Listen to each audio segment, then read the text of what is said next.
Days at the Depot was begun in 2005 in celebration of our sesquicentennial anniversary of the founding of Belton. And we thought, what better way to do that than to explain what life was like when the city was founded.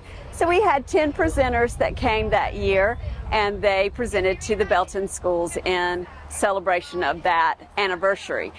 And because it was so successful with those 2 schools that came, we decided, hey, as an organization, we need to continue doing Heritage Days at the Depot. So 19 years later, even through COVID and through hurricanes and through heat waves and everything else, it has survived, and it is one of our signature events that the museum sponsors every year. Of course, we could never do it without the patronage of local foundations, as well as the South Carolina Humanities Council, the South Carolina Arts Commission, several of them, and local businesses and foundations, including Foothills Community Foundation and Webcraft Family Foundation, sponsor us most years. What we do is we bring in heritage skills artisans and historical interpreters who recreate what life was like in the 1800s or the 1700s. Many times these are skills that are completely alien to our students and our general population as well. So like this year, as you've seen, we have all different types of skills that are being presented. Everything from traditional pottery to making a homemade duck call, to learning about being a pirate, or hearing from Benjamin Franklin himself what life was like when he discovered electricity. So the kids get to engage in hands-on activities, which is an essential part of their learning, and they go back to the classroom, and when their teachers are studying in history about westward expansion, then they can say, hey, do you remember when we had the camp cooks and what they had to do to catch their food for themselves and prepare it over an open fire? The kids will say, oh yeah, I got to see that, you know. Or if they are studying about the Cherokee Indian population, about the Trail of Tears and how did they survive. Well, we have Native Americans here today who actually their ancestors did that, and they became silversmiths, and they are 3 generations later silversmiths sharing that skill with these kids. So we try to be as authentic as possible, but also an ability for the kids to, and the general public, because it's available Saturday free of charge to anyone who comes to the Standpipe Heritage and Arts Festival. But it allows our general public and our school children especially to really engage with history. And it makes it real, it makes it important, it makes it essential, and hopefully they will become just as enthusiastic about that and take up some of these skills that are long lost art forms. So that's our goal. We're hoping that we reach that every year, and next year's our 20th anniversary, so we're very excited about what Heritage Days is going to look like in the future. What kind of feedback have you gotten from teachers in schools? Oh goodness, the teachers, they complete a survey. We get teachers to complete a survey every year to tell us how can we improve the event, how can we do things better, do we need to do it for 20 minutes versus 40 minutes, do we need to do it, you know, and they help us design this so it better meets their needs. They also suggest artisans that would fit their curriculums. That helps us as well, and we try to match those each year from their feedback. But the most essential feedback that we get is that the kids learn so much from coming to Heritage Days. They learn how hard life was in just, 100 years ago.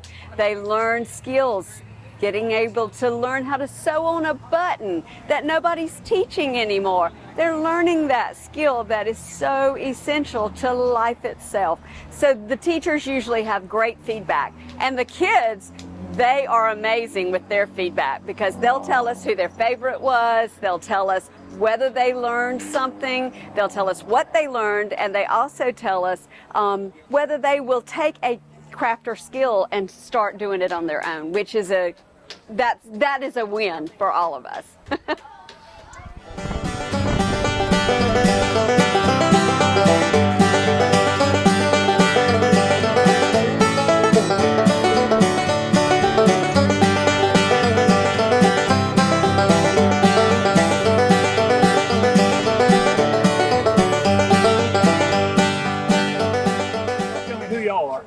Okay, we are Scott and Sherry Bean. We are from Lincolnton, North Carolina.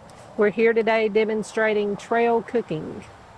And what is trail cooking for people who don't know? As if you'd be on a wagon train crossing country, so you have to improvise and cook actually out on the trail, collect up your own fuel and wood, and shoot your own game, and hopefully have some dried goods, some beans and cornmeal and stuff that you can cook that you'd traded for at a trading post somewhere along the way. So, how are the kids responding to this? Have they seen anything like this before?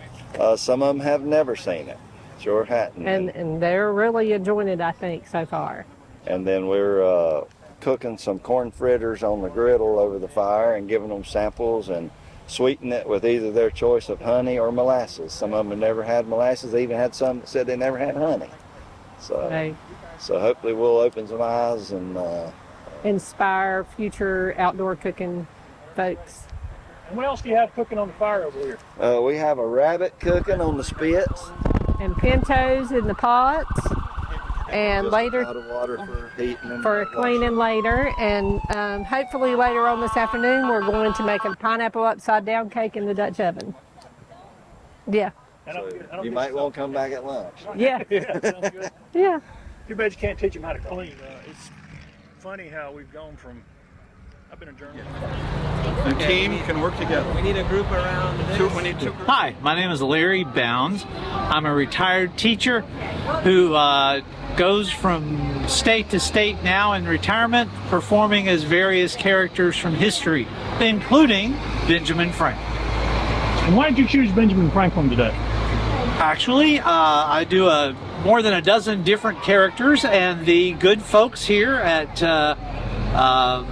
the Belmont Heritage Festival looked over the list of all the characters I do from different periods of history and asked me if I would be willing to do Benjamin Franklin, which I have done many times in many places. And so I said, sure, I'll come in and help out. Introducing the audience to Benjamin Franklin and his discoveries of electricity that electrified the world and made this video possible. And do most of the kids know who Benjamin Franklin is? They've heard of him. They don't seem to know the scope of what he did. Many of them, especially once they're past the 3rd or 4th grade, they're familiar with his kite experiment. Though I'm afraid the way the kite experiment is often presented, it's very dangerous. And the way he did the kite experiment had a lot of built-in safety precautions, which I talked to the audience about, just in case anyone decides they want to give it a try, which is, of course, not the safest thing in the world to do. But we have a chance in our presentation today to not only hear how he studied nature, natural philosophy, and was able to make improvements to help protect the people of the colonies, but he also had his experiments led him to create the vocabulary that we currently use for electricity. So words like positive charge, negative charge, battery, these are all terms invented, coined by Benjamin Franklin. Most folks don't know that. So here in the tent, after we talk about that and his work with electricity, then we have a chance for them to actually generate a miniature bolt of lightning using a device similar to the device that Franklin himself used. And for people who don't know and aren't here today, what safety measures did he take when he did his experiment? First off, he did not fly the kite in the middle of a thunderous lightning storm. There was a storm approaching. As you know, you feel the wind pick up, you can feel the change in the air, and his son did fly the kite for him. He set the kite aloft. But his son, though pictured normally in the pictures as being just 6, 7, 8 years old, his son was actually in his early 20s when he assisted on this very dangerous experiment. The kite was set into the air before the rain began to fall, because the rain would actually make the wire more conductive and carry a dangerous charge. And the wire was actually a string, and he could watch the threads of the string start to stand on end along the thread as the charge began to build up. He was simply proving that the movement of the air created an electrical charge. He, back in his warm, dry home, standing on a dry floor, sheltered from any approaching storm, didn't touch the string. He had a silk ribbon that worked as an insulator. And then when the iron key hanging from the string, when he saw the threads of the string stand up and he knew there was a charge, he simply reached his hand over near the key and saw the small static spark jump, his own little miniature lightning bolt, proving that the movement of the air in the sky of the storm was generating the electricity. He was warm, he was dry, he was insulated, and it wasn't in the rain with the lightning. All of which made him safe, and he wrote all this in his description of the experiment, but many people tried the experiment with deadly consequences later because they would go out into the middle of a flashing lightning storm and actually get hit by lightning. Not good. Or they'd be standing in the wet grass, becoming part of the conductor. No! He wrote about all that, but, sometimes people don't read the details. It also proves how intelligent Benjamin Franklin was. Yes, he understood the nature of electricity. Yeah. And because of that, he is going to receive doctorates in the sciences, the natural philosophy they called it at the time. He would receive doctorates, not only Harvard, Yale, but also the London universities, Cambridge and Edinburgh. He became Dr. Franklin, a fellow who only attended less than 1 year of actual schooling in his life. The rest of his wisdom was all self-learned as an avid reader. Don't be sad if this kind of gets bumped on the way home. Like a bulldog. It's clay. That's not dirt. I don't think it's actually used to, used to eat clay. What?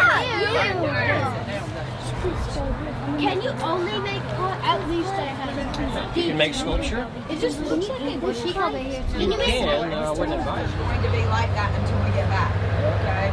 So just...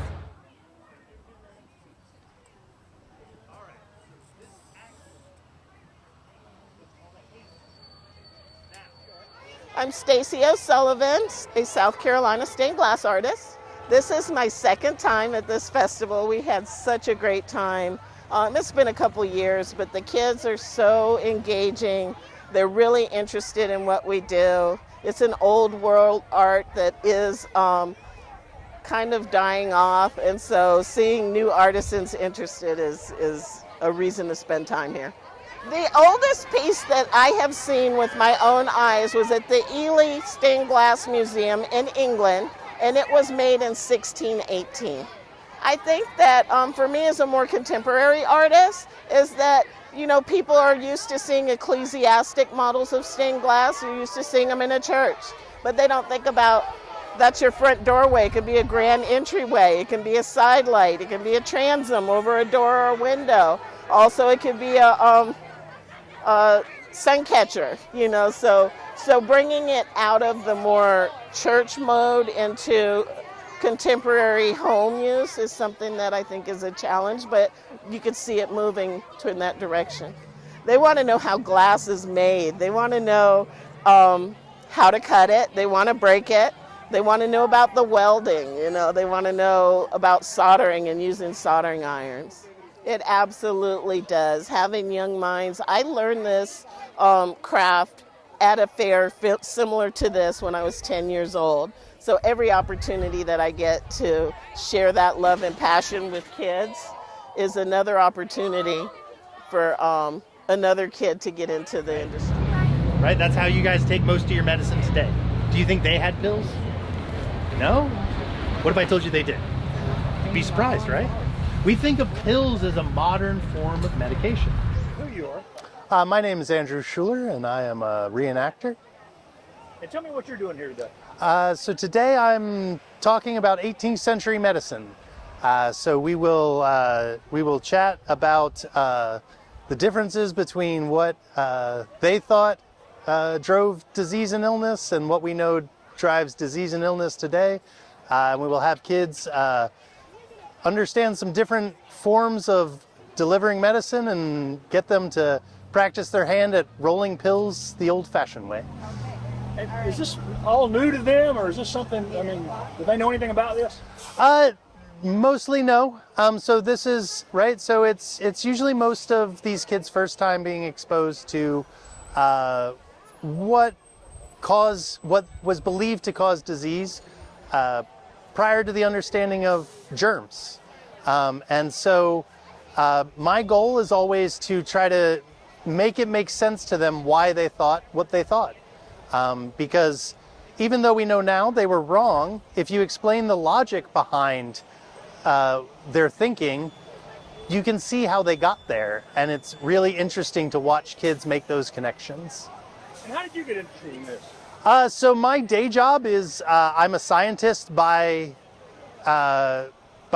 training and degree, and when I got into reenacting, it was mostly battles and how do you bring science to the battlefield? Well, surgery and medicine. And so the more I delved into medicine, the more fascinated I got about what they thought and why they thought it. And is that why it's important to you to kind of pass this along to the younger generation? Absolutely. I was going to say, one, you do see a resurgence in homeopathic and holistic medicine. And so understanding where a lot of that came from and understanding why some of the treatments we have today will probably need to evolve moving into the future.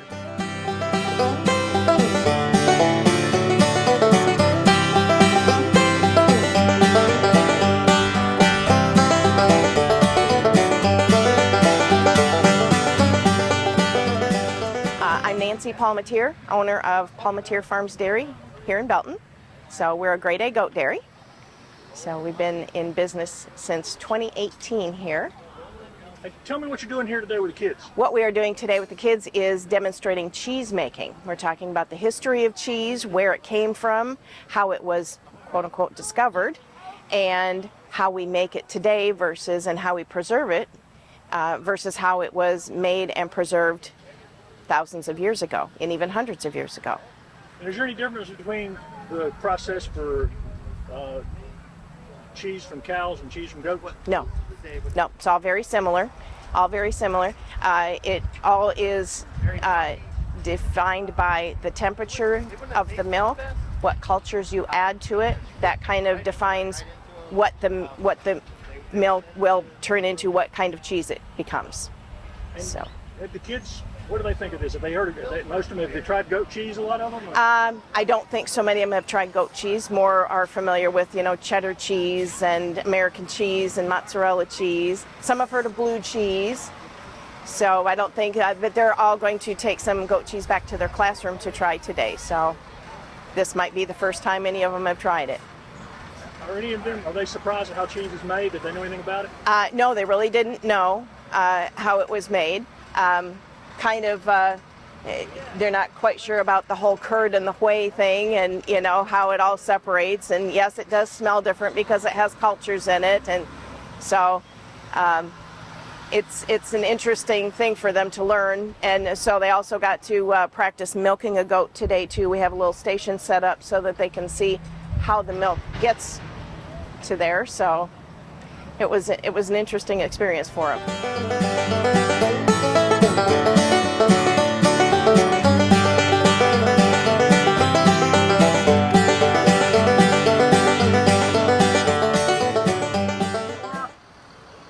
I am Joy Evans, and I go by Grandmother Spirit Hawk, and I'm a silversmith and metalsmith. And I have a studio in North Pickens County. And tell me what you're doing here to show the kids. What I show the kids here is the old traditional way of making silversmithing pieces. It doesn't have to necessarily be jewelry, but I show them from start to finish the old way. We start with flat pieces of metal. And silversmithing is just using silver, but I use silver, and I am a silversmith, but I also use brass and copper and pewter, so that comes under the heading of metalsmithing.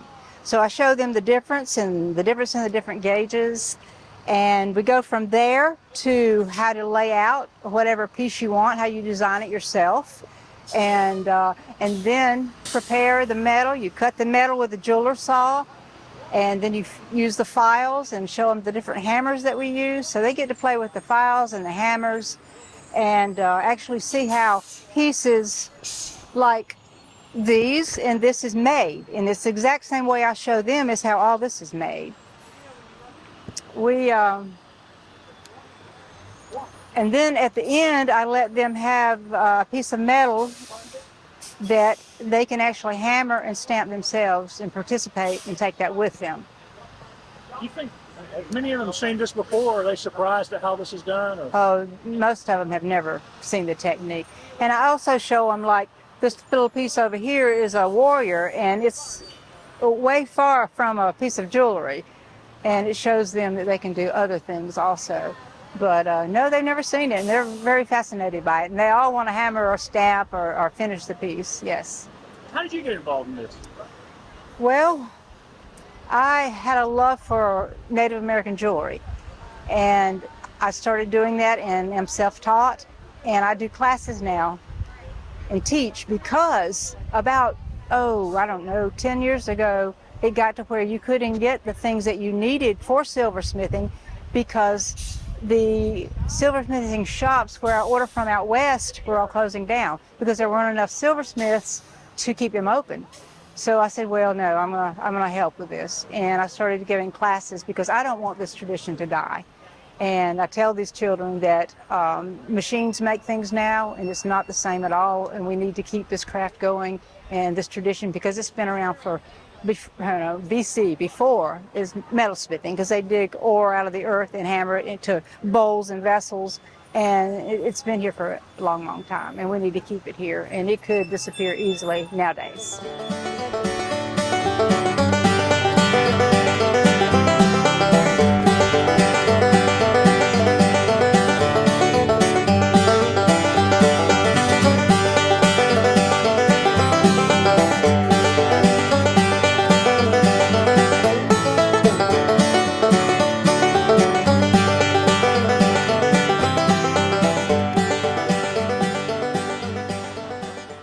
My name's Bill Lacassie. And what are y'all doing here to work with the kids? Well, we have a little business that we call Appalachian Spirit Folk Instruments. And what we brought with us today are zithers, or otherwise known as lap harps. And I kind of explain a little bit about how they're made, the principles behind a stringed instrument, how it makes the sound that it makes. And then the books that we have will have a ton of songs in it, but we got a child's play book for these ages, and everybody's working on Twinkle Twinkle Little Star, just keep it simple, you know. And what else here? Tell me a little bit about the history of this instrument, the zither. Oh, the history, well, they go back from like 400 something BC in China, but they've different shapes and sizes. What I should do first probably is explain to you what a zither is, or what makes a zither, that the tuning pins, hitch pins, that's like hitching a horse, the bridges, and the sound box, everything is on the sound board itself instead of up a neck like a violin or a guitar or bass or something. And when you pluck the strings, you create a vibration. The vibration will come from the bridge into the box, swirls around, starts emanating out of the box, out of the wood itself, and then also out of the sound hole. And you can pluck them. Play a little something for me since you're holding it. Sure. Oh, come all ye faithful. Okay.